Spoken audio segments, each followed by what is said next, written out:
Welcome, everyone, to the 7th episode of The Upside Ticker Talk. We've got another great show rolling around today, and as always, we've got a great guest joining us, which we'll be introducing just in a second.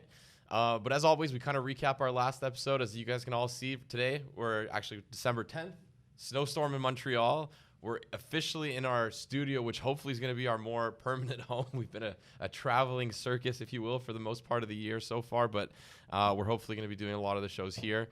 Our last episode, we had the chance to sit down with Mark Verrilli, who's an ETF strategist here at Fidelity. We chatted all things Canadian ETF industry for 2025. What are some of the main trends that we had identified? Some things that we expect to persist into 2026, and maybe some things that might change, and why that's important for you as investors, as advisors, and hopefully you got some great things out of that you can incorporate into your investing. So today, our guest joining us, Bobby Barnes. Bobby, thank you so much as always for joining us, taking some time with us, sure, making the trip out through a blizzard in Montreal. It's a true experience. It's the true experience. For those that haven't had a chance to meet Bobby in the past, he's our head of Quantitative Index Solutions in Boston. He mans a team of 12 quantitative analysts that are really there to design and to create these really innovative products that are systematic in nature. They're taking investing from a completely different lens, obviously tying in some of the fundamental stuff, but really a different lens from the quantitative perspective. So I hope everybody's going to really enjoy this. It's going to be a bit different than what we usually get. As a way of a background, Bobby's got an MBA from Harvard, a Master's of Science from Stanford, so not your typical CFA route. So once again, it's going to be a very different chat today, and I hope everybody's going to enjoy it. But we're going to be taking a deep dive today into the world of quantitative investing, which obviously is Bobby's expertise, why it's important, some of the main trends that him and his team have identified this year and how that's shaped out into global equity markets.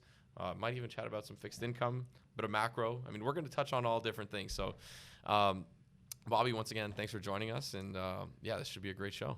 Awesome. Thanks for having me. Yeah. So before we get into it, first segment that we always do is industry recap. So I'll take some time to read through some of the notable trends that we saw in November for the month in Canada, and what we're going to do differently here, because usually our guests are Canadian, so this is going to be a bit different. We're going to try to see if there's some things that you've seen also maybe on the U.S. side that could either rhyme with what we're seeing here, and then maybe just get your perspectives in general and kind of what you've seen on the ETF side in the U.S. So it might be a bit of a different feel than usual. Sure, yeah, if that's cool good with you. So I'll just go ahead and rattle off some of the things that I jotted down for November. Record month in the Canadian ETF industry, $13.8 billion, which, yeah, for U.S. counterparts, that's like a good day. But that was our record month, beating out March of this year, which was actually our previous record month. It's bringing the year-to-date total to $108 billion. And we did mention that with Mark last time that, 2 weeks into November when we recorded, we were past the $100 billion mark. We now have the final proof. We're there. And it's really a lot of the same trends that are continuing. So we're seeing equities lead the way relative to fixed income by a large margin. Interestingly, this month, Canadian equities, so domestic equities, were outselling. Actually, the total for Canadian equity ETFs was equal to that of the total for U.S. and international combined. So really kind of a return to demand for Canadian equities, which had been the laggard, if you will, relative to other regions for Canadian investors this year. Multi-asset ETFs or ETF portfolios continue their steady growth. Another $1.1 billion over the past month. The best-selling product in that category is none other than the Fidelity All-in-One Balanced ETF at $424 million. So thank you, everybody, for your support. Gold prices saw there was a shaky start to November, but have since recovered. But the demand for gold bullion ETFs has remained. So lots of demand for gold bullion ETFs. Silver bullion ETFs kind of tailed off a little bit. I don't know if it's silver bullion, I guess. I think it is. That's what we call it. And the last point I had here was new launches seemingly slowed down. I guess maybe it's getting close to the end of the year, so maybe people are starting to slow down on launching new products, but only 12 new ETFs in the month, and that's not nothing, but we saw more than 60 launched in August and September, so definitely a slowdown there. Yeah, that's pretty much it. Last one here, levered products. So basically any lightly levered or highly levered products, we see anything from 1.25 times to 3 times, either an index, a sector, a stock. Now we're seeing more and more individual stock levered ETFs in Canada. That brought us $615 million in flows for the month. That's a record. And also, I think one thing to note is it's really been driven by the individual investor discount brokerage type stuff. So that's a lot of things, Bobby. Is anything like what are some of the main trends in the U.S.? Is like anything that's like top of mind for you guys? And obviously you're more on the portfolio management side, but I mean, I'm sure you stay in tune with the ETF industry a little bit. Yeah, that's all right. I mean, I do get exposure to the industry trends, and some of it rhymes with some of your commentary just now on the Canadian market. I think some of the commonality would be, I think every market has a home bias. And so not surprisingly, U.S. investors generally want to, be invested in the U.S. market. But that being said, with the depreciation of the dollar year to date, there has been tremendous new interest in foreign markets, be it developed international or even emerging markets.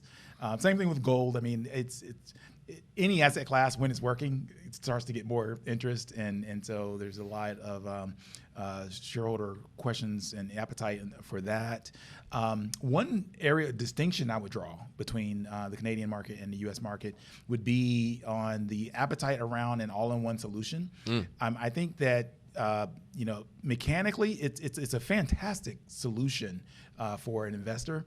But what's interesting is that when you look at individual investors and even registered investors in the United States, there's I think a bias to want to do it themselves. So they rather have the building blocks and form them together themselves rather than have the one-stop shop. Interesting. Yeah, I remember we had that chat before. I don't know if it was this year, maybe when we initially kind of started launching these here in Canada. You're like, it's a great idea, but he's like, there's not a lot of demand for these types of things in the U.S. And it's interesting because, and I also feel like the 60-40 has been kind of a portfolio model, if you will, that's been around for a very long time, and most of the time it's been a pretty good way to manage risk and to offset in certain periods. But obviously years like 2022 maybe more challenging. Like I think it's also like Canadian investors still believe in the 60-40 to a certain extent, and they still believe maybe in an asset allocation product. Is it just like on the ETF side, or is are the asset allocation funds or asset allocation products just in general not really like a popular thing, or is it the mix, or like an asset allocation, like for example our all-in-one equity ETF, it's 100% equity portfolio. Yeah. So is it a risk thing, or is it more of like you said, like really trying to go granular and getting all these different lines in the portfolio? Yeah, it's really just kind of a want to do it yourself mentality. Yeah. And it's not to say that we don't sell asset allocation solutions. I mean, on our wealth business, we sell quite a bit of that. But at the individual retail client, you just don't see it as often that they buy one ticket and let that do the asset allocation for them. They're usually still buying the same underlying componentry, but they're doing that at the individual ETFs themselves, as opposed to having a parent fund do it for them. Okay, interesting. All right, well, that's recapping the industry. It's a pretty quick segment. The two other ones is where we start to get a bit more into it. And our second segment, which is always a fun one, is answering the internet. And thank you as always for submitting all your questions. It's awesome to get them. I think we had a list of more than 20 this time around, and time constraints here, so I pulled 5 out. We'll try to answer all 5, and we'll kind of go back and forth on these and get your thoughts. And so let's get right into it. The first question I have, and apologies for kind of reading through this, but I want to make sure I get the question right, is first one being, when layering a sector tilt, take technology as an example, on top of a broad market ETF, how should I think about risk and diversification? Well, the first thing I would say is that one of my mantras is to always know your bets. And so, if you're layering in tech on top of your plain vanilla beta, the diversified portfolio or ETF, that's basically just saying I want to go long tech versus the broader market, which is totally fine. But then what comes with that is, and this should be obvious, but you're saying, okay, I want the risk and return of my overall portfolio to just be driven by tech. Yeah. And so do you have a fundamental belief that tech is going to have stronger earnings growth and by extension, stronger returns than the broader market? If the answer to those questions is yes, then it's totally a reasonable approach, but that's how you should think about the risk and trade-offs that you're making. I think it's a good point also that in the question, it was well asked because it did say a broad market ETF, because I think where some of the issues arise with like more thematic or more like sector based or even factor based, which we'll have a chance to talk about soon, is, if you start with a base that, like, let's say your base is the NASDAQ 100 ETF, not the S&P 500, and then you're layering on a tech sector ETF, like now you're, we're talking like all close to 100% tech exposure, right? So I think if you're, when you think about it, you gotta, what are you pairing things with to manage that risk? I think makes sense. So, and I guess maybe just as a follow up to that one is like, I did just mention factors there. So Bobby, obviously a lot of the work you guys do is around equity factors and different investment styles. When you're layering in, say, a tech sector, how would that fare from a factor perspective? I mean, I'm guessing it's, for example, it's not a small cap bias, maybe the opposite now just because of the size of that. Maybe a quality bias, momentum, I don't know. So, yeah. That's a good question. I mean, I prefer to keep my sector bet separate and distinct from my factor bet. Okay. To be fair, a lot of people, investors kind of conflate the two. And I think it gets messy when you do what that. I just did. Because going back to the point I made about always knowing your bet, right? And so when you take the NASDAQ and layer on the tech, as you mentioned, or even if it's the S&P 500, you do get some factor bets with that as well, to be fair. Like tech is, I think, higher, has a higher profit margin than the rest of the S&P 500. And so you do get a small quality tilt. You do get a large size tilt along with that. And then tech is more expensive. And so you do get an expensive valuation tilt. But having said all that, or acknowledged that those risks are there, the overall risk is still mostly dominated by the sector and the drivers of the sector. And so different economic regimes are more or less favorable for tech companies. And that's what's going to, by and large, drive your risk and return. Okay. It's going to override style, basically. It's like that kind of like, I don't want to say idiosyncratic. It's not the right word, maybe, but like it is the sector-specific risk, right? So, okay, cool. All right, second question. Can you be over-diversified, and how do you know? Well, over-diversified, in my mind, really just translates into owning the entire market, which that's not a bad outcome. I mean, I am an active manager, and, I'm, trying to provide, solutions to our clients that beat the market. Yeah. But, if you own the TSX and S&P 500 and EFA, historically, those have been good places to, even on a passive standpoint, to allocate your money. And so over-diversified just means, the more stocks you own, the closer you look like, your portfolio will look like one of those instruments. And that's fine. But what comes with that is that you're not going to outperform. You remove the possibility of outperformance, which is kind of the reason why I'm employed. Yeah, no, exactly. That's a good point. No, I think just maybe to tack onto that is, we often get, here inherently, like say at Fidelity, like even looking at two asset allocation products, like somebody's looking at using two different asset allocation products, which, will have, each one will have 2,500, some up to like 15,000, 20,000 underlying holdings. Like, at one point, they will correlate to one. Like if you have two products, like one that's 3,000 holdings, another one's 3,000 holdings, even if there's not a full overlap, like eventually you converge, right? So and hence why also the kind of concentrated nature of a lot of the mandates that your team created for us here at Fidelity Canada is like 60 stocks, 100 stocks. That's your active share. That's the way you can. That's the way you can beat over time. Is you have to remove stuff, and also why they work well together. Right, so that's exactly right. Good point because they're concentrated. What are the things investors often overlook when they buy ETFs simply because they are lower cost? Maybe I can take a crack at that one, and definitely like to get your insights after.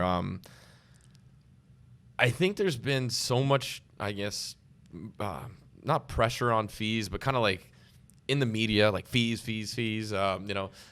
Nobody ever quotes net returns, right? It's kind of gotten away from the true objective of investing, was like what's left in my pocket, and I think cost tends to forget about, obviously, well, it does somewhat remove performance. It removes definitely taxation out of it. Yeah. So there's a lot of considerations that just looking at costs will remove. It could be even allocations that you have that you might not intend just because you're saying, I'm buying this product because it's cheaper than this, but it might not be apples to apples. But like it has become more and more of a topic, and I definitely know in the advice world that's something that's been very kind of top of mind. But those would be the main ones that I think people would overlook is like, what's the actual net return left in my pocket and taxation aspect. Am I missing something out? Or I agree wholeheartedly. And I would add to that, the other thing that gets missed or overlooked when focusing purely on cost would be a lot of the portfolios that are cheap have unintended bets associated with them as well. And so let's take something that everyone is familiar with. Let's take value style. You can buy value style, like Russell 1000 value, very cheaply. Yeah. But it's not very thoughtfully created, and there are better ways to create a value portfolio. And so, to your point, it's worth paying a little bit more for a value strategy if it's constructed more thoughtfully than the Russell 1000 value. For sure. Even though the Russell 1000 value is cheaper. Yeah. No, that makes 100% sense, and it's really just become such a, and it's become a big topic, but it's really crazy. Like we do some of these shows sometimes where we're interacting with investors, and they're like, oh, that's great, you got this great product, it's returned like that much, but like, oh yeah, but your fees are higher, so like how much you have to take off, for fees, and I'm like, no. That's net of fees. That's after fees that we've done that. All right. So the next question I have here, how should I decide what percentage of my TFSA portfolio? Okay. So there's one with regards to registered accounts. So maybe your tax-free savings account for us in Canada should go to safe versus risky ETFs as a beginner. Okay. So maybe let's twist this question a little bit and say maybe for more of a younger investor, go to safe versus risky assets as a beginner. So I'd say maybe let's phrase it that way, if that makes sense. Yeah. Like how much risk should you be taking if you're a beginner, basically? Yeah, I mean, the general construct that most people recommend is to, in broad strokes, have more of your savings allocated to equities when you're younger, as opposed to safer instruments like a fixed income. Yeah.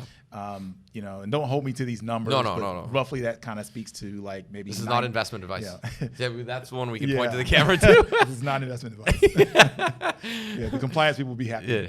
But, like 90-10, 80-20, and that's, decomposing by equities and fixed income, roughly what that kind of looks like. I mean, we've got a lot of glide path portfolios that do that. And if you're in your 20s, it starts you with some allocation around that range. Yeah.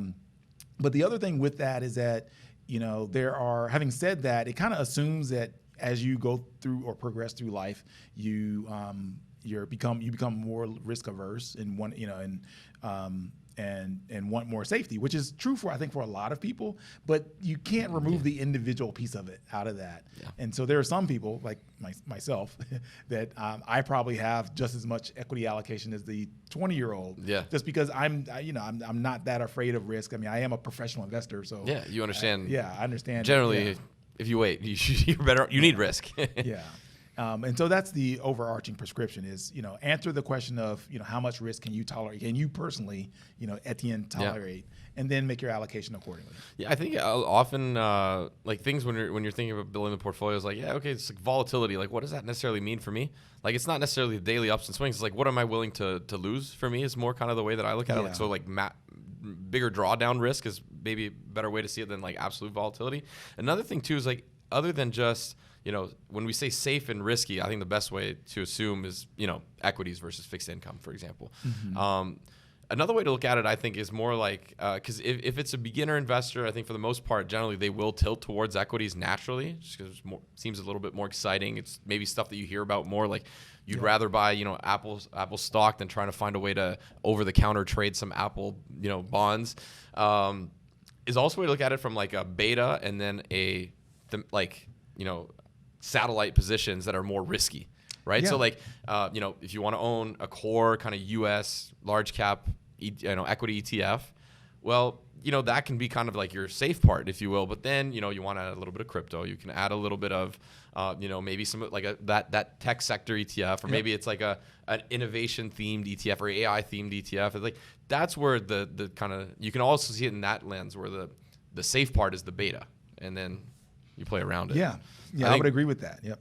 Or maybe an active manager that's more high flying and high trading and whatnot. All right, so the last segment that we have today is our guest interview with Bobby, and I know obviously Bobby's been sharing his thoughts already, but this is where really I get to pick Bobby's brains on different topics. And I guess I'll start this way off, Bobby. Like I mentioned, you're head of Quantitative Index Solutions. You manage a team of quantitative analysts.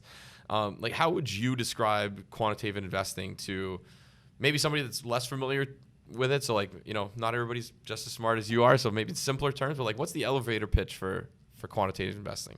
Yeah, I always like to start my answers to that question with the outcome, which is that the outcome is still the same as, say, a fundamental investor. You're just trying to pick stocks. Yeah. Plain and simple. And so the only really part of that that's differentiated is how I get there, right? And so there's the fundamental discipline, which I think a lot of people are familiar with. Yeah. You meet with company management, suppliers, customers, and then come up with a forecast for what you think future earnings will be. The quant is different in that we don't do any of that. we there you go. That's the main difference. But we're looking at a lot of data to make those same assessments. Right? Yeah. And so one way to make that more concrete is, we might look at a data set like credit card spending. But, intuitively, we're just kind of looking at that large data set to come up with an earnings forecast for, say, a consumer discretionary company, a retailer, right? And so it's still driven by fundamentals, but you're using lots and lots of data and statistics to get there. Do you guys still meet with like management teams and stuff like that? So we, Fidelity is because if it's data driven, right? Sometimes maybe the narratives can get in the way of the data, or the opposite, maybe they can reinforce the data. I don't know.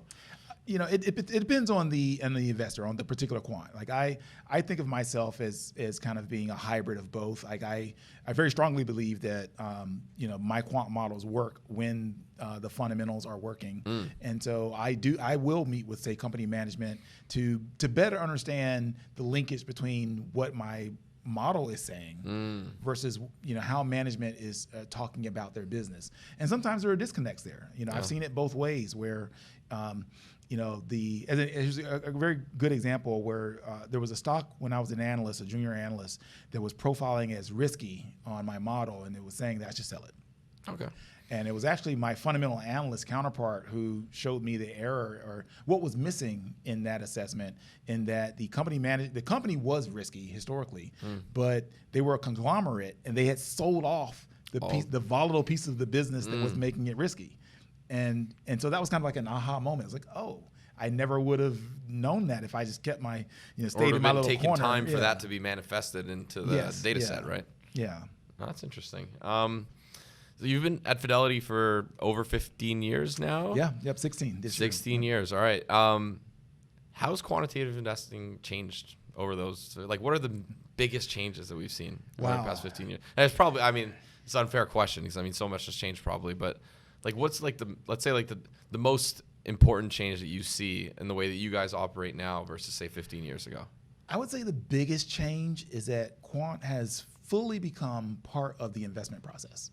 Now we did have quants, historically at Fidelity for a very long time. We hired the first quant back in 1965.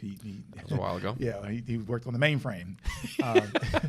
But it was for a very long time they were independent silos that did not cross collaborate, and that was that was very true when I started 16 years ago. Whereas today, there's a high degree of integration. There's models that my team are running that are actually informed by the best ideas for how to think about stocks from fundamental analysts. But then my quant team more broadly is because we've got expertise in large language models and coding and the like. We're able to create technologies to help augment the fundamental job and make them get more scale and efficiency at the way that they approach picking stocks. So it's very highly integrated today, and that's the biggest difference. Okay, that's really interesting. And actually, I think we've heard about some of kind of that cross integration. Maybe some folks that are listening to this today have heard from either Neil Constable or Gilbert Haddad. Some of our French content also participated with us. So that's what they talk about. Obviously, like their the advanced equity strategy seems like that's a real kind of combination of the approaches, exactly right? Yeah. It was really cool. Let's get into some market talk. Enough of the froth. No, I'm just kidding. 2025 has been an interesting year. Like we've chatted about this multiple times. We meet every quarter. Wish it was every month, but you're busy. What are the main themes that have stood out this year, and like how would you describe the performance of global equity markets this year? Yeah, I would distill the main themes to two big ones. First being tariffs, and as you look over the course of the year, you started the year without them, and stocks performed a certain way.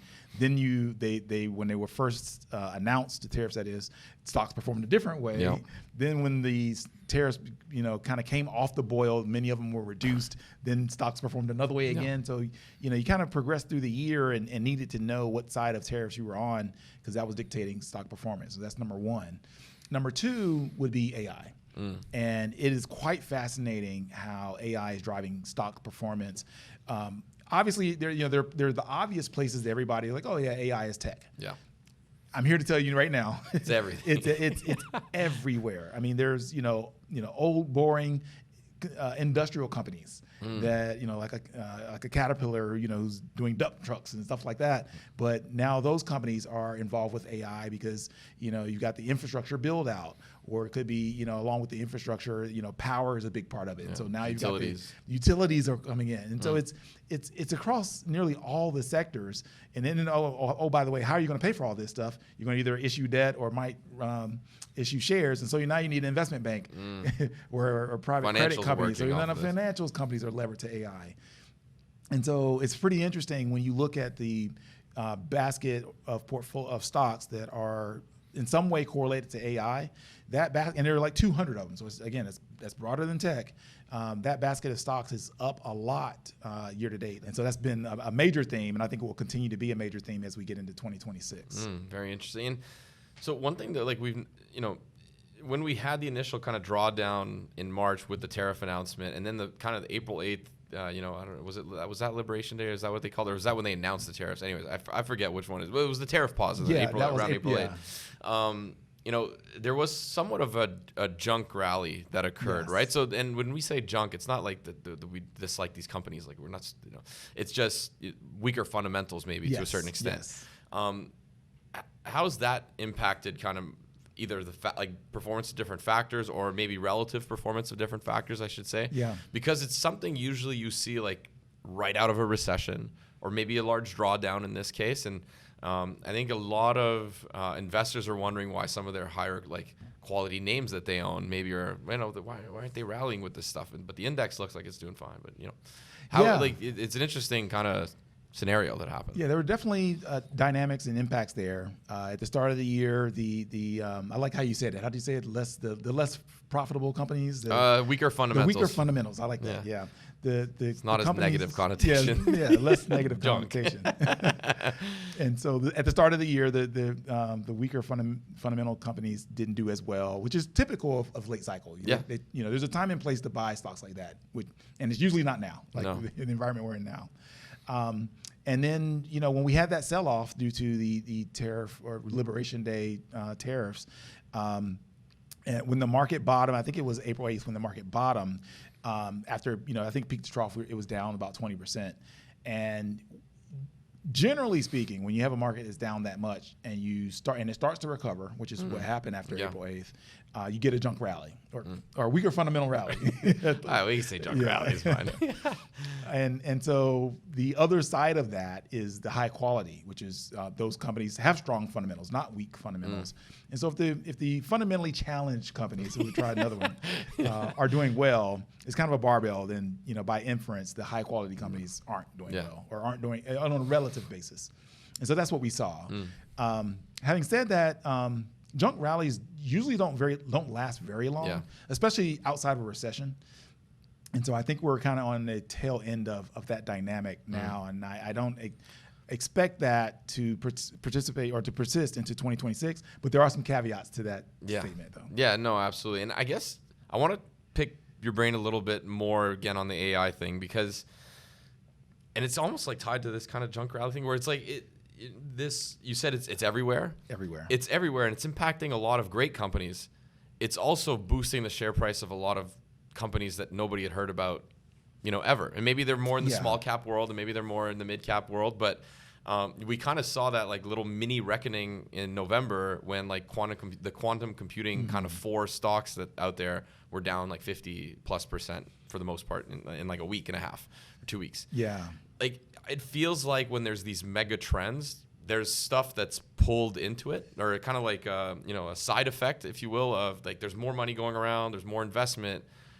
How do you think of that? And like there's going to be winners, but there's going to be winners that are winning now, but eventually, they're maybe not going to make it, type thing. Is that a consideration when you're building like either a factor index or like if you're, working alongside an active PM that's got to like consider these things? Because some might have an idea, but like at the same time, as from a quant perspective, like you've got to have noticed like this company is getting a lot of love, but like they haven't done anything. Yeah, there are a lot of nuances there, and the AI basket has a lot of different types of companies in it, and to your point, not all of them are making money. And so the way I would think about it is I would probably take the AI basket and divide it up 3 ways. There are the AI companies who are spending all the money to create AI as a service. Yeah. They're not making any money on that yet, but most of them actually are profitable today. Very rich, yeah. So like the Mag 7, Yeah, like like a the lot Mag of the Mag 7. 7. Yeah. The Mag 7, but then outside of the Mag 7, there are other participants like an OpenAI who are private, like Anthropic. Yeah, and Anthropic. Those guys aren't making any money. Yeah. But they're adding to the fuel. Yes. So that's bucket 1, which I guess I've already split bucket 1 2 ways as well. Yeah, but fair enough. Bucket 2 is where the money's going. So bucket 1 is spending all the money, but that CapEx spend is revenue for a lot of the downstream companies. Their profits are just inflecting higher. And so, I would label that bucket AI enablers. And so that basically means I need to buy a microchip, a high performance one at that. They're necessary for the... Okay. Yeah. So in order for the AI service to happen, there's a lot of build out. You need data centers that are full of microchips, and you need to cool it because all that gets hot. And then you got to power all of it. Okay. And so profits look great. And then the third bucket is where we're getting to unprofitable companies. And so this is where you've got your quantum computing. Like that's just, that's just hopium. They have aspirations of creating something of value in the future, and they may or may not. But they're not making any money today. And so that's where you kind of see to the correction that you mentioned about November. I don't know what the right price to pay for that company is, and so you can have those kind of corrections on those because you're really betting on an uncertain future. Absolutely. But which is not true of some of those other buckets. Absolutely. No, that makes a lot of sense. Thank you for the clarification there. That's really good. Look, we're already a little bit over time, but I don't really care. We're gonna keep it going just a little bit longer. I got one last question for Bobby. Looking at 2026. It seems like there's no big like red warning sign of like impending doom. But the economy's kind of treading at a relatively slow pace. Like it seems like there's not much to be worried about. And not too much going on. Obviously there's a bunch of geopolitical stuff and things like that. We'll see where AI goes, but like is there anything that you see that could potentially derail the momentum that we have in equity markets? Because post March, it's been pretty much all steam ahead on every global equity market.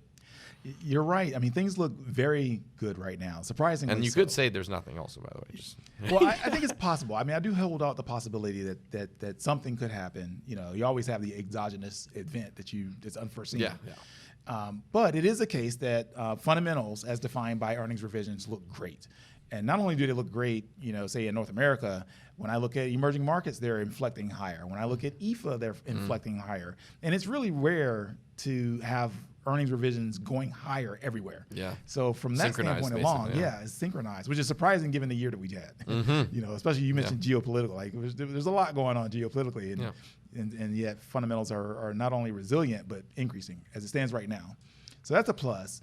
For me, the outside potential exogenous event would be unemployment. You know, we've kind of been on this slow grind higher on unemployment, both here in Canada and in the U.S., but not in a way that's been, you know, disruptive to the whole system, and it can get to be a slippery slope. So, and that's the concern of mine. It's like, okay, if we slowly increase, we can absorb that just fine. But if it increases parabolically, now what happens? Yeah. Because the future growth prospects for some of these companies can change on a dime if their consumer base are losing employment. No, that makes sense. Well, Bobby, that's all the time we had. Thank you so much for joining us. It's been awesome, and thank you everybody for listening in. This is our last episode that we recorded in December. We're going to be out the new year, and we're going to have a bunch of new episodes for you next year. Thank you as always. You can catch this episode as well as previous episodes on your favorite podcast app, YouTube. Thank you so much for the support. See you soon.